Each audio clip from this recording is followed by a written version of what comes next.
While he's mostly known for masterpieces such as 1997's Perfect Blue, 2003's comedy drama Tokyo Godfathers, and 2006's Paprika, Satoshi Kon had an abundance of leftover ideas that didn't fit into any of his earlier projects, and he combined those ideas into the animated fever dream known as Paranoia Agent.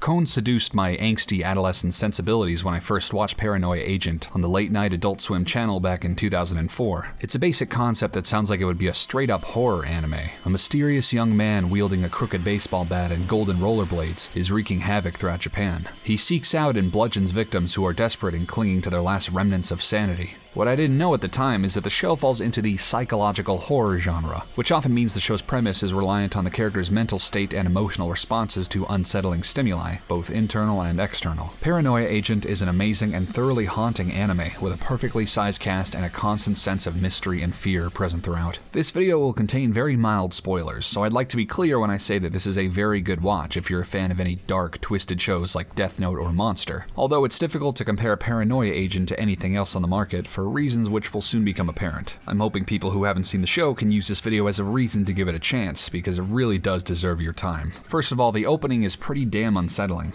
As a bit of background, the composer Susumu Hirasawa, who's more commonly known for composing tracks for the Berserk series of anime and movies, is possibly one of the most experimental Japanese composers I've ever heard. Born in 1954, he formed the progressive rock band Mandrake back in '73, eventually reforming the band into the electronic rock band P-Model in '79. When his band gained critical acclaim, he experienced some inner turmoil and turned to a less mainstream blend of post-punk and experimental rock. And since then, he's been a solo musician whose most interesting quirk has been his refusal to limit himself by sticking to one genre. If I could go against his wish by pigeonholing him with a general broad genre, I would call it angelic, symphonic, experimental techno. Obviously, that description is pretty sloppy, but if you listen to his soundtrack, it becomes clear why I chose that articulation.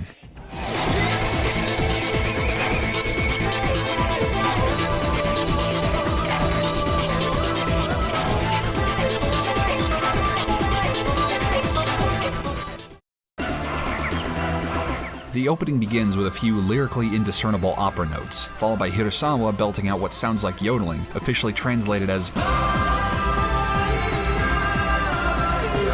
while we see the quasi-main character standing on the edge of a tall building, holding her shoes and laughing hysterically before it starts pouring. Two boys are laughing before the flooded city around them sweeps them away with a sudden wave. A girl laughs as she drowns. We see a man free-falling towards the earth. A man on his phone surrounded by the ruins of a defaced city. Two women standing in a garbage dump while the stars zip by. A housewife standing in the ruins of her former home. The lyric, "A magnificent mushroom cloud in the sky," is sung while a man proudly holds his arms up as a massive nuclear explosion actively rises behind him. A homeless woman standing on a table at a beautiful banquet. A middle-aged man wearing a tropical shirt standing at the peak of a frigid mountain. An old man on the moon laughing as bombs go off in the Earth's stratosphere behind him. And lastly, the main antagonist of the series stands in a beautiful meadow with his face concealed, as if to suggest that his appearance will bring these self-destructive people salvation. The entire aesthetic in the opening seems to be about calamity or the celebration of chaos, which is understandably terrifying. When I originally watched this as a teenager, it seemed to me like these characters were so carefree that they didn't even stop to notice the insurmountable destruction occurring around them. What that says about the show is another story, but some of these are nods to what will happen to the characters later. The lyrics are decidedly optimistic, and the music itself incorporates a few different sounds that you wouldn't normally expect to hear together. Yodeling, industrial elements, cymbals, opera, and chirping birds. The pulsating, bombastic percussion loops while the rest of the song is whimsical. This results in what's commonly known as dissonance, plainly defined as two things clashing and creating a sense of disharmony. The lyrics celebrate life and dreams, hope and carelessness, which couldn't be more clear than with the line, "Don't worry about the tsunami." In fact, the soundtrack as a whole is a great mixture of chaos and tranquility. Hirasawa has a strong preference for pitch correction in his songs, which is to say that he likes rapidly switching between different notes in a way no human realistically can, giving his music an uncanny, uncomfortable feeling. But more than anything, his music is very synth-heavy, as you can plainly see from most of his anime tracks.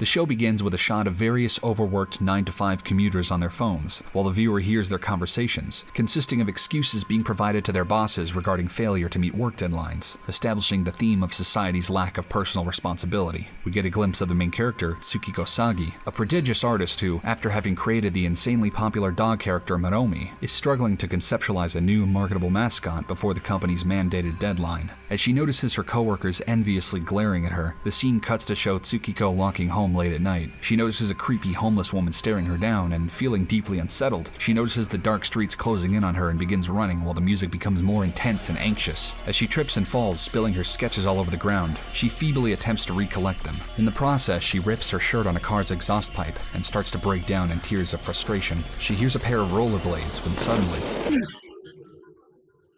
The next day, the media is in an uproar over the incident surrounding the assailant known as Lil Slugger. And yes, I'm going with his dub name because I'm not going to call him Bat Boy or Shonen Bato. She gets visited by the lovable good cop bad cop duo, Keiichi Ikari and Mitsuhiro Maniwa, who attempt with little success to extract information from her regarding her assailant. Once home, Tsukiko browses various internet forums responding to her attack, which initially begins with support and concern before spiraling into criticism, conspiracies, and personal attacks. As she once again approaches her cognitive limit, her Maromi plush falls out of her lap before clumsily coming to life, reassuring Tsukiko that her critics are speaking purely out of jealousy, that she's different, she's special. Eventually, the gossip journalist Akio Kawazu, whose only exposition has been his slimy manner in which he attempts to avoid paying for an old man's medical bills of which he was the cause, tries to intervene and get more information out of her, and with his intentional frog-like character design, the show begins to reveal its creeping pattern of grotesquely realistic humans. He follows her relentlessly, refusing to give up on his lead, when, similar to the last scene, that's the first episode, and to be honest, it's a little plain compared to the rest of the series. From this point on, however, the show all but forgets about Tsukiko's existence in the world and shifts the focus of each episode to new or recurring minor characters, all of them with extremely compelling premises. A popular grade school celebrity named Yuichi, whose life is thrown into disarray when he's mistaken as the infamous Lil Slugger, and we see his moral and ethical standards decay alongside his reputation. An ordinary teacher, who happens to be associated with Yuichi from the previous episode, is revealed to have dissociative identity disorder, and we watch as she tries to resolve her crisis before it can impact her new marriage. A low-level police officer who prides himself as a family man and was shown on TV in previous episodes, gives into corruption and temptation, but when he's extorted by the Yakuza for using their money to fund his family's new home, he becomes desperate and resorts to unspeakable acts while twistedly imagining himself as the hero in his favorite samurai light novel series. 3 online friends meet in real life in an attempt to take their own lives, but they learn that their third member is actually a very young girl, and they spend the majority of the show trying to evade her. This scene was actually removed when the show aired in the UK, and I can't really say I'm surprised. But unlike the previous episodes, this one continues to explore dark topics with a lighthearted and irreverent attitude, which actually makes for a really fun interlude that starkly contrasts with the tone of the earlier episodes. And even after that, the show has no problem busting out absurd concepts that may make the viewer scoff or laugh out loud, with its seemingly apathetic approach to death. The director of animation is also known as the animation director. Fun fact, this scene somehow gave me nightmares as a teenager. You have one new message. Hey, aren't you being too selfish? You can't do this to me just because you're getting married. Did you think I'd disappear so easily for your convenience? You hid all my belongings. I won't forgive you anymore.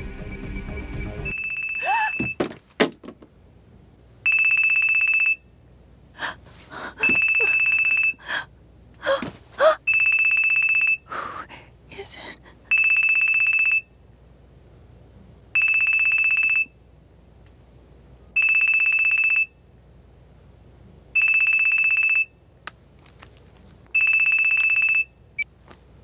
Yes?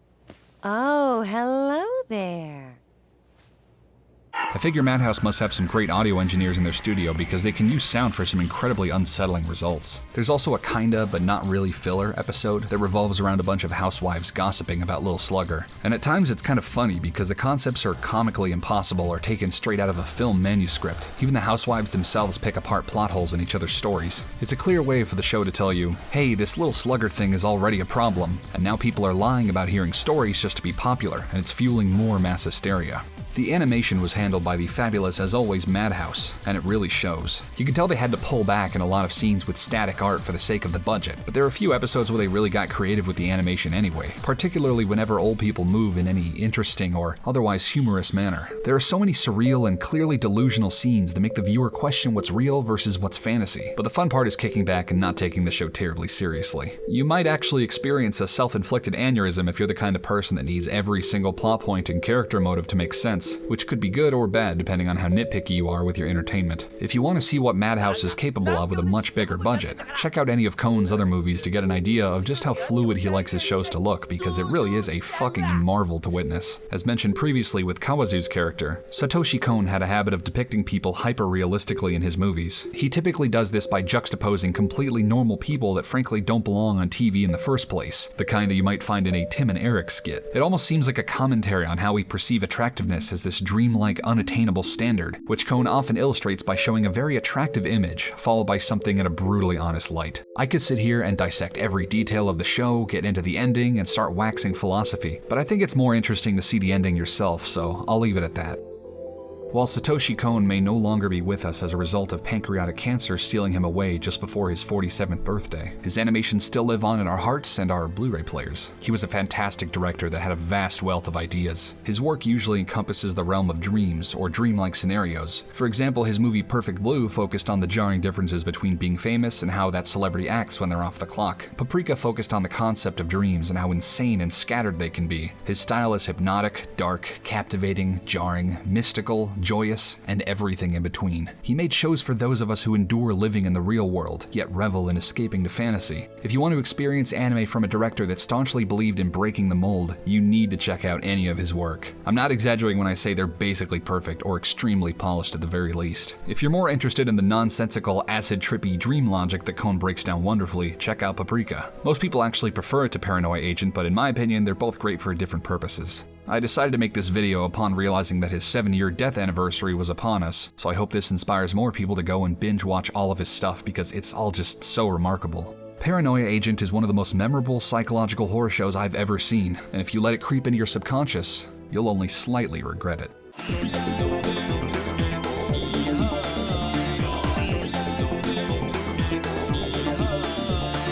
高く空中に染め